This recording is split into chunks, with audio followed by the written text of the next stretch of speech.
Well. Look who's not ready to leave the governor's mansion without a fight, or at least a well-coordinated PR campaign.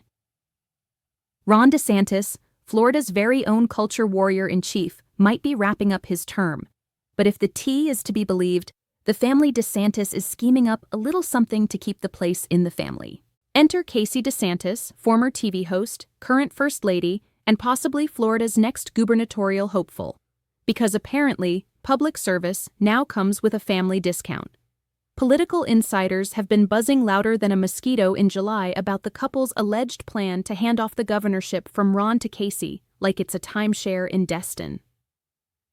If the rumors are true, the DeSantises might just be angling to turn the governor's mansion into their own little dynastic Airbnb. And don't get me started on the First Lady's recent drama.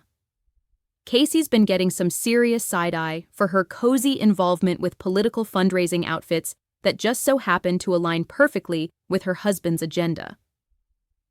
Critics say it smells fishier than week-old grouper. Allegations of shady fundraising, blurred lines, and more backroom dealing than a poker night in the Villages.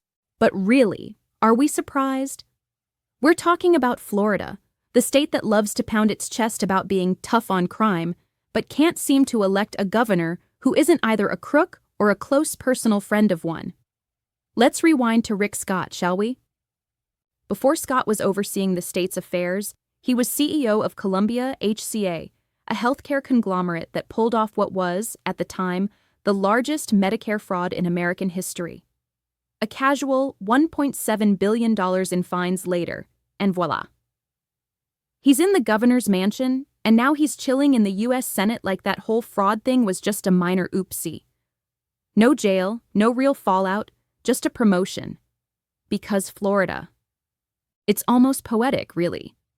The state that arrests people for expired license plates keeps promoting people with expired ethics.